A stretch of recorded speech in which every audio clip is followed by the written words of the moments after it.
Bueno, retomamos la diligencia.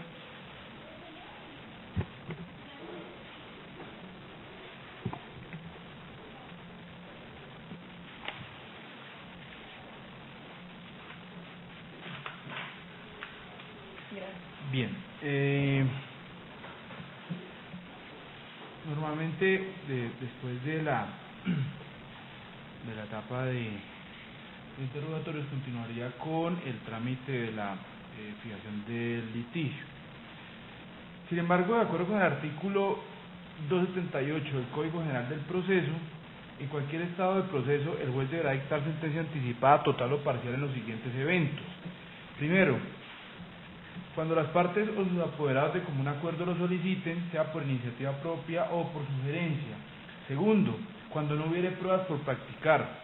Tercero, cuando se encuentre probada la cosa juzgada, la transacción, la caducidad, la prescripción extintiva y la carencia de legitimación en la causa. De tal suerte que esta norma me habilita para dictar sentencias de manera anticipada, es decir, en cualquier estado del proceso. Pues bien, de acuerdo a lo que se observa en la contestación de la demanda, la parte accionada presentó la excepción de prescripción. Sobre este punto, lo primero que se advierte es que la norma aplicable en este tipo de asuntos es la contenida en el artículo 244 de la decisión 486 de 2000, que establece que la acción por infracción prescribirá a los 2 años contados desde la fecha en que el titular tuvo conocimiento de la infracción, resalto, o en todo caso a los 5 años contados desde que se cometió la infracción por última vez. Esta es la norma aplicable a este caso, en tanto que de acuerdo a lo que puede leerse en la pretensión primera de la demanda, lo que se busca es que se declare que el demandado incurrió en la infracción de la marca de la demandante, al realizar actividades relacionadas con la clase 44 de la clasificación internacional de NIS. Así pues, la norma sobre prescripción aplicable en el caso concreto contempla 2 supuestos distintos. El primero de ellos, que es el que interesa en este caso, indica que una vez conocida la infracción, el titular tiene hasta 2 años para presentar la demanda, pues de no hacerlo operará el fenómeno prescriptivo. ¿Qué ocurrió en este caso? Una vez practicado el interrogatorio de la parte demandante el día de hoy, se obtuvo, de acuerdo a las propias manifestaciones que hizo el representante legal, que conocieron de la infracción en el año 2013. Ciertamente, al responder varias preguntas formuladas por el despacho, este puso de presente que en el 2013, después de haber enviado una carta el 25 de julio de ese año, empezó a hacer las verificaciones correspondientes sobre el uso de la expresión infractora por parte de la demandada, aspecto que, según el representante legal, pudo verificar efectivamente en ese año 2013. De lo dicho se concluye entonces que fue en el 2013 que el demandante conoció de la infracción por la que hoy nos encontramos en el desarrollo de este proceso.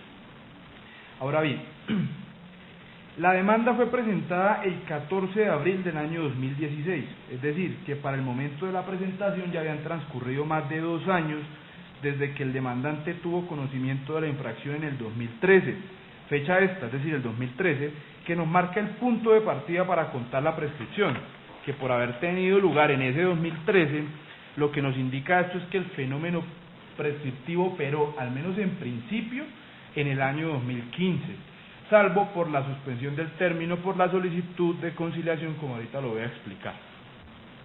Debo agregar entonces que las posibilidades de suspensión de la prescripción no afectan la conclusión que expuse, es decir, que operó el fenómeno prescriptivo.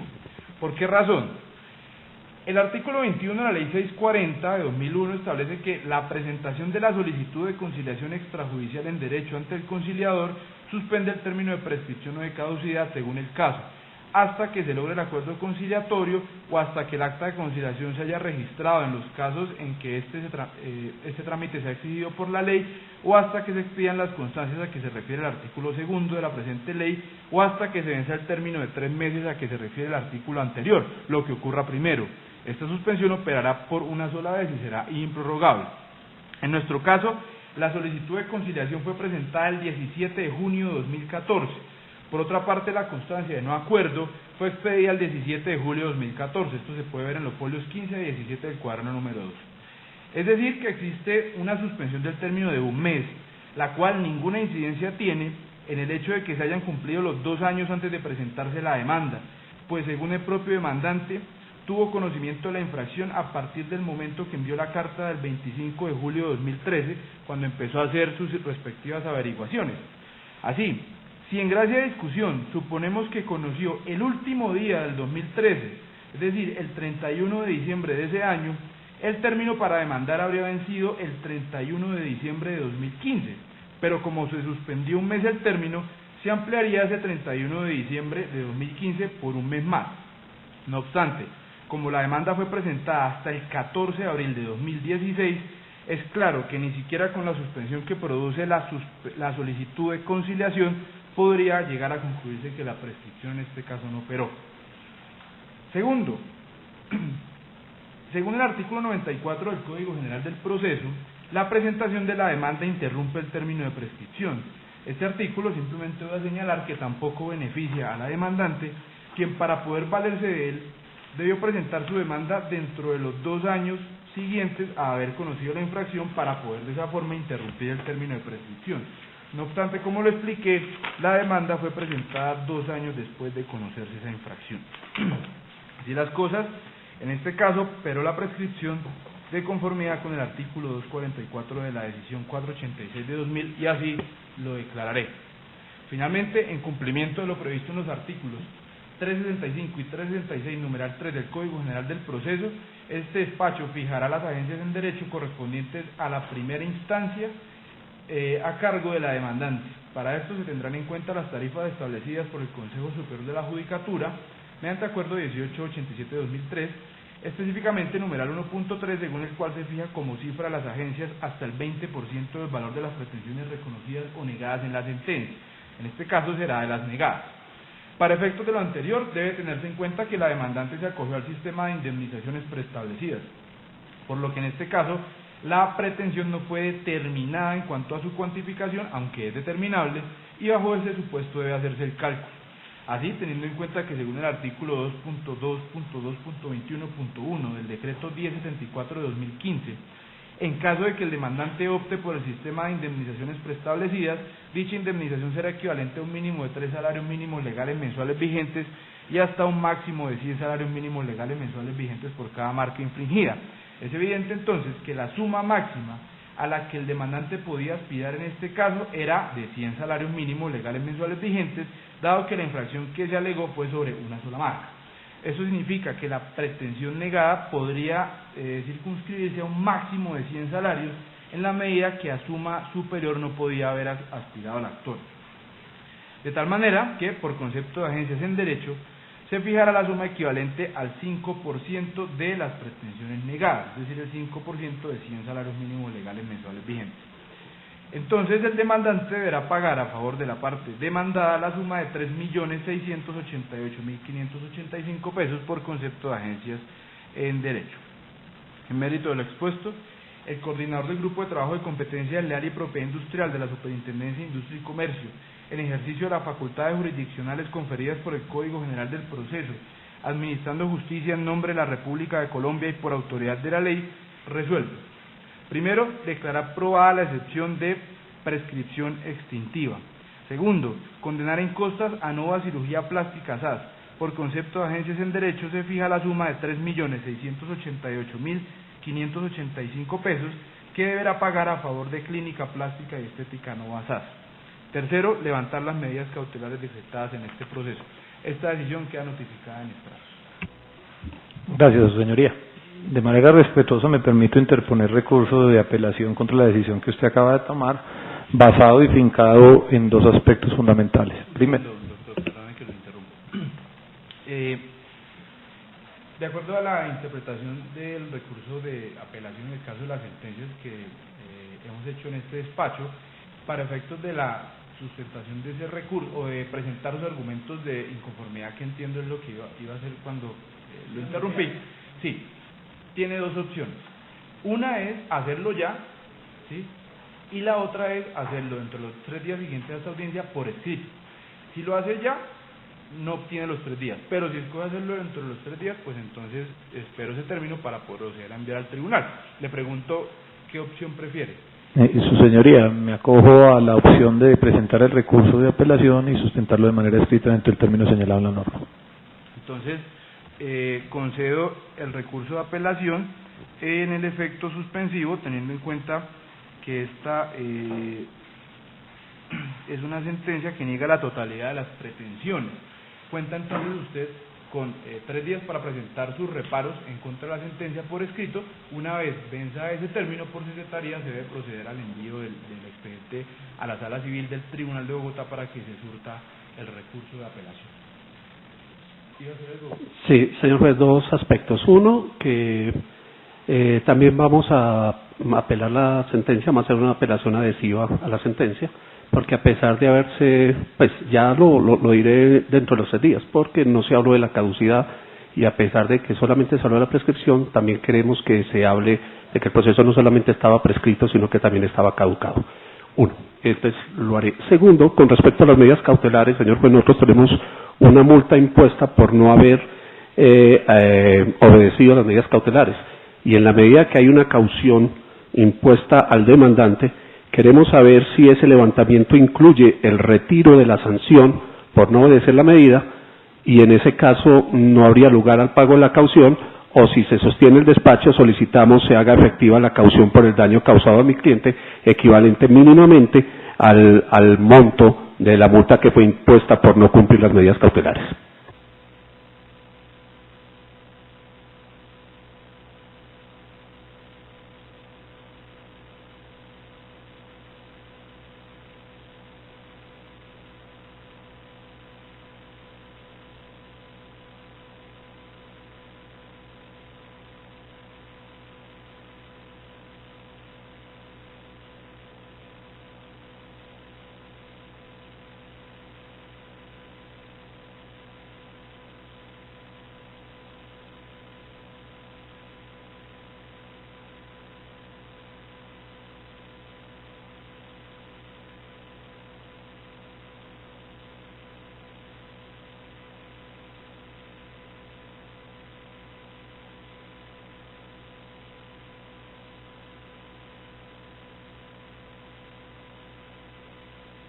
Sobre lo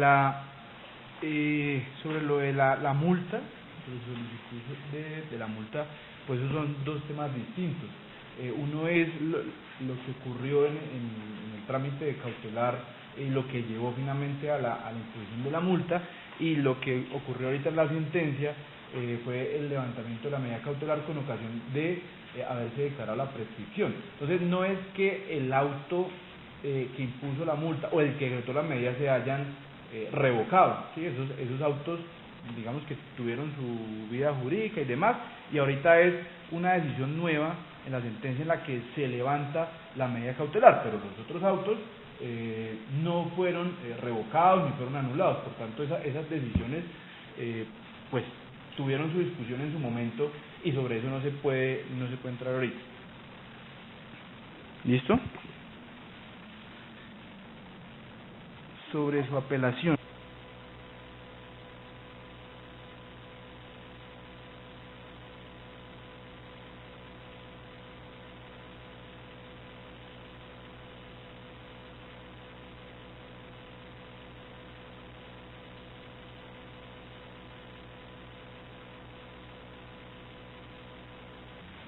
De conformidad con el artículo 320 del Código General del Proceso, podrá interponer el recurso, este se refiere a la apelación, podrá interponer el recurso la parte a quien le haya sido desfavorable la providencia. En este caso la providencia es completamente favorable a la parte demandada, y en esa medida no sería procedente interponer el recurso de apelación. Por eso rechazo ese recurso. Es decir, yo no le negué nada. Señor juez, en cuanto a la caución, ¿nos podría indicar entonces, en vista de que mi cliente tiene una sanción y que es un daño que se le ha causado por la imposición de la sanción y esta ha sido levantada, podría ordenar entonces que se haga efectiva la caución a favor de mi mandante? ¿Se refiere a la caución prestada para el efecto de la medida cautelar?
Para efectos de su solicitud debe tenerse en cuenta lo dispuesto en el artículo 23 del Código General del Proceso, en la parte final donde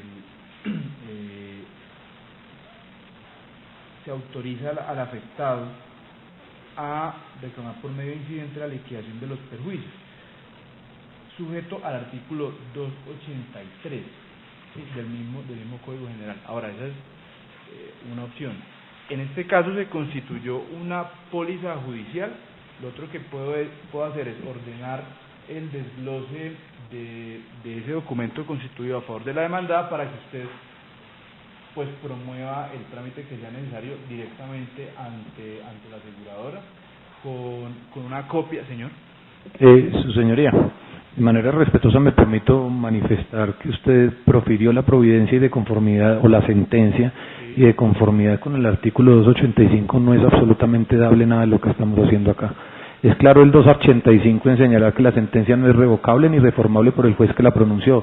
Sin embargo, podrá ser aclarada de oficio o a solicitud de parte cuando contenga conceptos o frases que ofrezcan verdadero motivo de duda. Nada de eso está sucediendo acá. No, su señoría, usted le está dando las vías adicionales a lo que él tiene que hacer cuando la sentencia está proferida. Él me está pidiendo... Le está pidiendo algo por fuera de la sentencia, ya después de la sentencia. Situación que en el momento en que usted le rechaza el recurso, él no tiene la facultad para hacerlo, y vuelvo y le repito respetuosamente, la sentencia es clara en su resuelve, en señalar los puntos que usted señala. Frente a lo demás, cada una de las partes deberá acudir a los incidentes como correspondan, pero no es el momento procesal oportuno para hacerlo. La sentencia ya se dictó, eso no significa que el proceso ya terminó. Eso sería como pensar que no se puede hacer el trámite de liquidación de costas que viene después del proceso porque yo estaría modificando la sentencia. Se dictó la sentencia, tema superado, él me hace una solicitud en relación con los daños. Yo le estoy aclarando cuáles son las posibilidades que tiene, pero no estoy haciendo ningún tipo de modificación a la sentencia es clara. No se pidió tampoco ninguna aclaración, por supuesto tampoco es una modificación que yo hago porque ciertamente yo no puedo modificar mi propia sentencia. Él me está hablando de los daños ocasionados con la medida cautelar. Le estoy diciendo cuál es la vía que puedo utilizar simplemente porque me ha hecho una petición. ¿Es todo? Su señoría, me reafirmo lo que esté manifestando y de conformidad, manera respetuosa, de conformidad con el Código General del Proceso. Considero que efectivamente sí se han hecho peticiones completamente ajenas. Primero se habló de la caducidad, se rechazó la caducidad y ahorita se le está pidiendo a usted que se manifieste sobre el tema de la caución. Este no es el momento procesal oportuno para hacerlo. Repito, la sentencia está proferida. Si existe solicitud de aclaración, corrección o adición de la sentencia, considero nos debemos ceñir al artículo 285 del Código General del Proceso. En lo demás, considero yo que cada uno de los que ejercemos acá el poder y la profesión, pues tenemos el conocimiento de cuáles serán las actuaciones procesales a las que tenemos que acudir efectivamente para eso. Son 3 las solicitudes que se ha hecho: caducidad, el cese de la caución, usted bien se lo explicó y se lo manifestó, otra petición diferente de la aclaración, y ahorita último, efectivamente lo que le acaba de manifestar, en el cual usted le dice que tiene que acudir al incidente. Son peticiones que en mi criterio considero no se están presentando dentro del momento procesal oportuno. Gracias. Bueno, yo eso ya se lo aclaré. De todos modos tampoco es cierto lo que usted dice. Él no me pidió caducidad, él pidió apelación porque faltó la caducidad y yo le negué el recurso porque no era procedente. Entonces, si usted interpone una apelación, yo me tengo que pronunciar en el sentido de o rechazarla o concederla. Hasta ahí, bueno, y eso lo manifesté yo, su señoría. Y de ahí después vinieron 2 peticiones adicionales. El tema ya incluso si eso era un recurso ya se lo resolví. Entonces, doctor, ya escuchó las manifestaciones que le hice sobre los puntos que manifestó después de la sentencia.